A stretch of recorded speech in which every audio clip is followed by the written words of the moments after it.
Hi there, welcome back to the next video, and in this video we will see the k nearest neighbor algorithm in the Python, or the short name is KNN in the Python. In the previous video you have seen that how I have walked you through the theory of the KNN algorithm and identified the neighbors that you require, and finally we saw an example of the breast cancer data within the R programming. So today I will going to show you how you can implement the KNN algorithm within the Python on a different data set, which is a pretty familiar data set to you. So once you will see it in the example, you will see that since we are beginning to start using this data set or start using this algorithm within the Python, so I'm keeping it very simple so that your learning curve is very quick and you should be able to do most out of this exercise and then implement it on the other examples. So let's go ahead and see it in action. Alright, so let's go ahead and start importing the libraries for the reading the data and to import the k nearest neighbor library. So first of all, import pandas as pd and then from sklearn dot neighbors import k nearest classifier. So as you know, in the previous video, in the theory video, I have explained that you have two different types of KNN algorithm. One is the classifier for classifying the values and one is for regression. So its classifier is what we were going to use, and if I execute this will give us some warnings. So for now we will ignore it. So the data set that I have is the iris, which is very structured and good for the learning purpose because it has like a proper target value, which is the name of the flower, and then there are like 3 different flowers, and for each of the flower you have the parameter values in numeric form. So since I have the iris file in the same location where this particular Python file is, as you could see, within the Python folder we have a clustering, and in that we are saying that KNN Python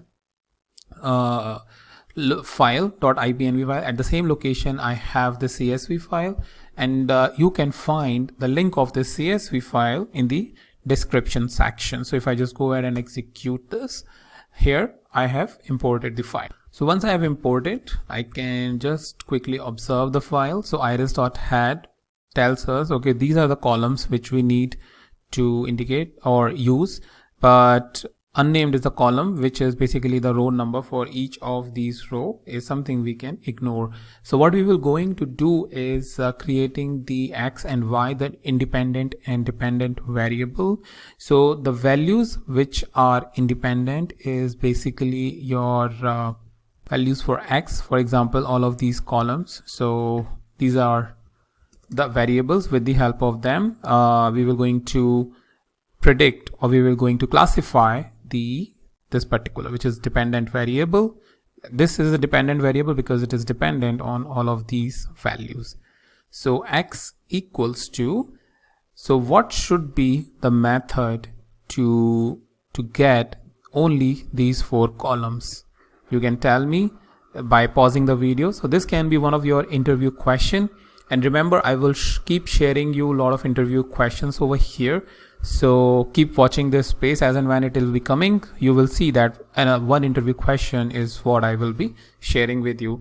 And the best way to answer and to remember an answer is that once I ask, just pause the video there and then look for a way, just do a Google research, or look into a book if you have a book, that what is that question that I'm asking, because once you will research, you will be able to remember it for a longer time. And to even further remember it, just to solidify your learning, make sure you are writing it. So you write it in the comment section what your answer is, and that way once you write it you will be able to remember it for a longer period of duration, because as they say, if you write whatever you have learned you will going to remember for a good long time.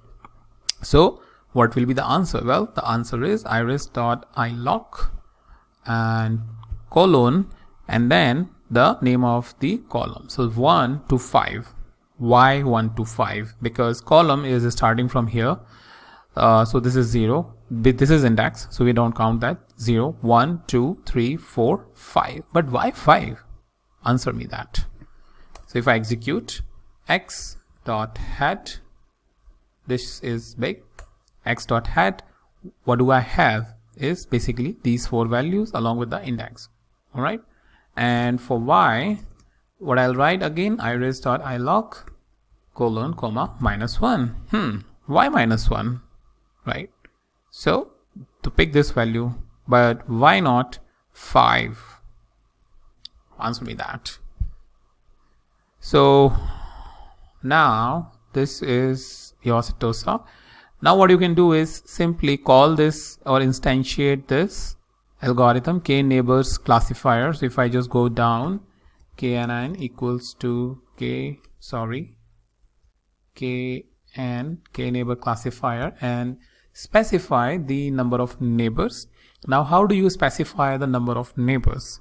If you have not seen my previous video, I really recommend that you see my last video, which is about the neighbors, or just search on my YouTube channel that the KNN video for theory. It may happen that I may have loaded long back as well in some cases. So number of neighbors equals to how many number of neighbors is basically, and again, this is an interview question. So remember that you should have it in your mind all the time if you are going to work more and more on the KNN, and if the KNN question is coming, you should know this. So the rule of thumb is, based on the number of observation that you have, you will be taking the square root of this. So what I'll do is just press escape, come out of edit mode, press B to create a line below, and then first thing is I will see the shape of iris. So I have 150 observation. What is the square root of 150? Well, somewhere around 12 or something. But let's say if interviewer asking you, how would you see this within the Python? Well, what will be your answer? So I really look forward for your answer. But so you can pause the video, or I will just import numpy as np, and then np.sqrt is iris. Oops. 150. Or I could say that shape and then the first variable, but for now, since it is 150, 12.24, as I could, just looking at 150, because 12 multiplied with 12 is 144, and that's why I could see that it would be somewhere near about 12. So number of neighbors, here we will going to specify 12 just for the start, but this usually is a ballpark figure. It may happen that you need the less number of neighbors, and we can see it by looking at the data that you have 4 different sections. So maybe the best way is or the 4 different variables in which the colors, or the 3 different species in the column. So 3 different species, if you know. So basically the good way is start from the n_neighbors 3, but we will go with the rule of thumb, which is 12, because I believe that 12 will increase the prediction accuracy. All right. So now what I can do is I can fit x comma y, and it shows me the k-neighbor classifier algorithm with the default parameter about the leaf size, what is a metric, number of jobs, number of neighbors, so on and so forth. All right. So once we have seen that, what do we do next? Well, we predict. So there are 2 ways to predict. One is we can predict all the x values. So if I just say, what it has done is it has predicted all the x values, and then you can compare it with the actual x values, which is basically just say y. So all of these values. So right now it is coming in a form of a series. So an interview question, how I have identified that it is a series? Well, this is by experience, but if you need to tell an interviewer how to know whether how to know the type of the column or of the data set? Well, simply use the type. So type of I, this is a series. But when you have the experience, you can just look at this and tell it right away. But how you can convert a series into an array, right? So that will be an interview question which you need to answer by pausing this video. Remember, search it and write it, because that will solidify your learning. So the answer is very simple, x dot values. And here you can see we have an array which is similar to this. Now the next question is how to combine the y values and KNN predict this particular column. So to combine it, just for the purpose of scanning the data, is y underscore predict, just one new object I am creating, pd.dataframe, and within this data frame we need data equals to, and within the data I need two columns. One column is y underscore pred, if I am not wrong, or if I have not stored the values. Yeah, I have not stored the values. So what I'll do is I will just create a column y underscore pred, and this way I can store all the values of prediction, and then I will specify it over here, y underscore pred and y dot values, because both are arrays. So y dot values and then y underscore predict. That's interesting. Well, this is not what I was expecting.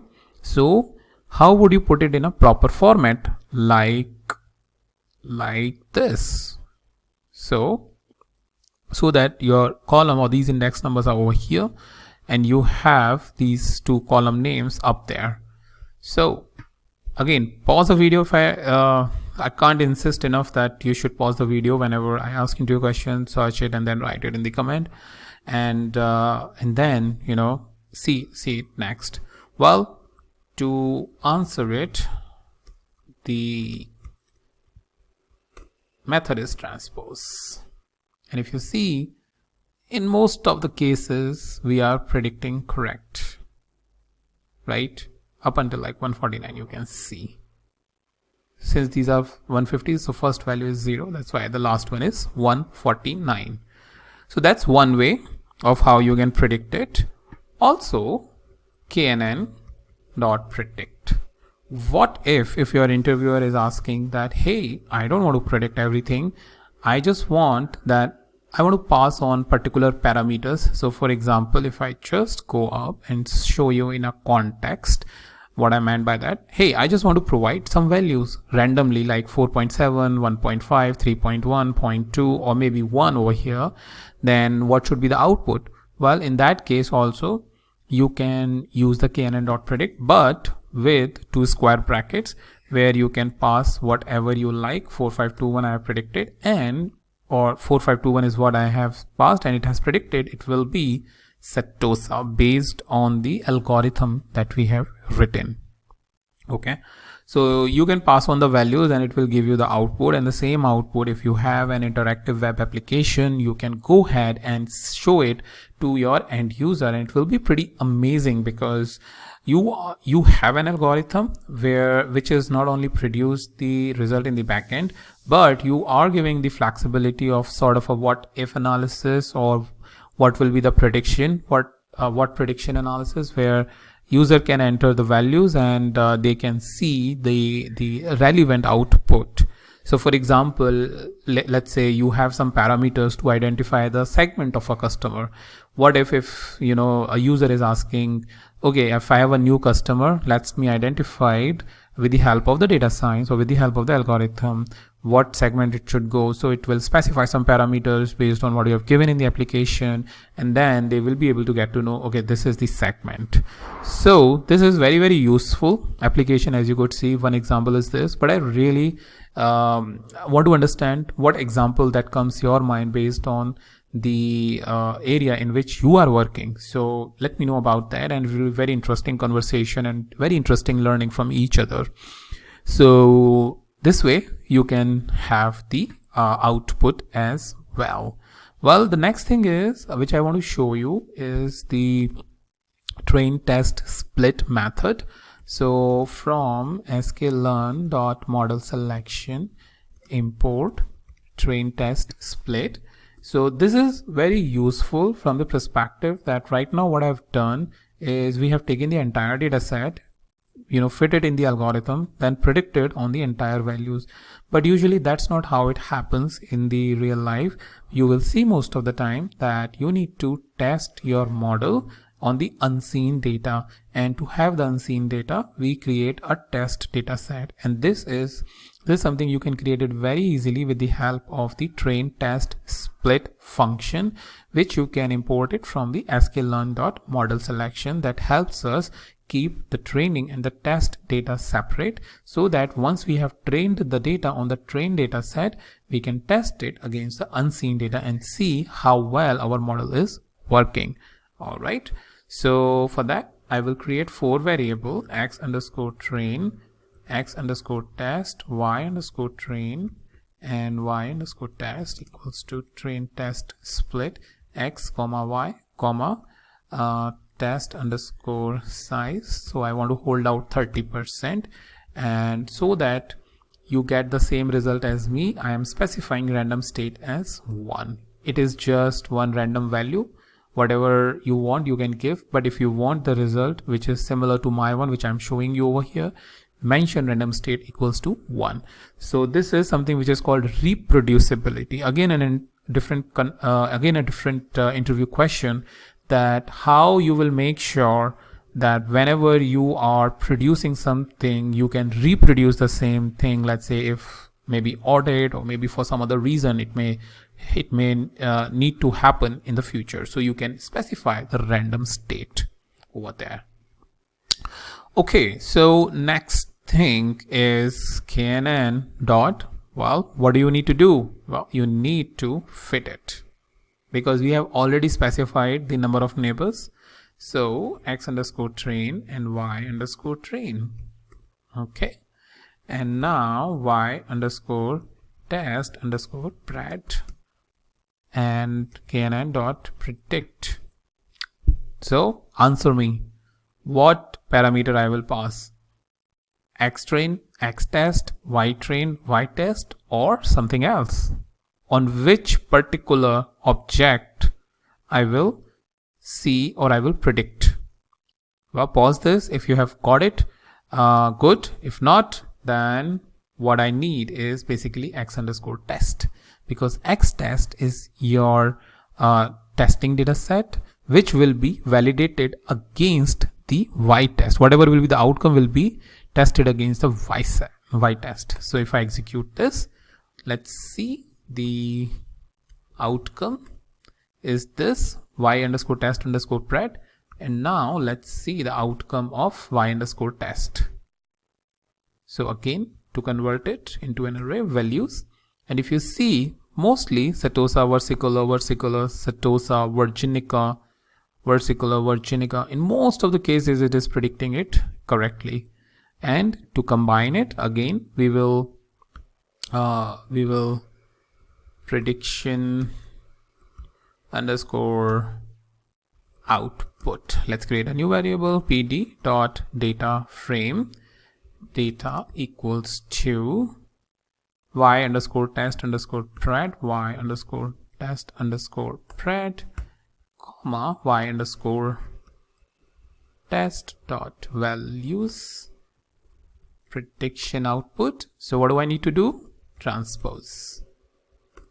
So if I transpose, here is my output, which from a quick scan I can clearly see that almost in 100% of the cases the algorithm is working fine and giving you the good classification or the comparison between the predicted value and the real value, even in case of an unseen data set, right? So that's one thing, but apart from that there are a lot of different things. I know this is a very simple data set and everything is fine, but in a real time you will not get the data set like this. There will be a lot of work that needs to be done, because most of the time in the real data you get the values which are, you know, having very high, very low. So that means the range is pretty high, or they are skewed and not in a proper format. So sometimes you need to apply the transformation or data normalization techniques. And in this, that is something which I have already explained in one of the previous videos. But let's say maybe in the future video I will show you. And not only this, what we also have to do most of the time is that testing of the number of neighbors. So if I just go up where I've specified the number of neighbors, over here you will have to take them in a loop and then see where you are getting the maximum accuracy. And another advanced step is using the k-fold cross validation method, which is an advance of train test split method. So all of that is basically your different techniques that one need to apply on the real time data set. Maybe I will explain in a different video, because that's again a very different lengthy topic. So just keeping the learning and advanced part in a different topic altogether. And now I hope you have learned a lot in this video. So let me know what you have learned in the comment section, and share your experience with me. That will be a way to know what you think about it. And don't forget to share the video with your friends and colleagues, because you know, if we share the learning, the more we share, the more we learn from the different people's experience. So that's about it, and I'll meet you in the new video, the new topic.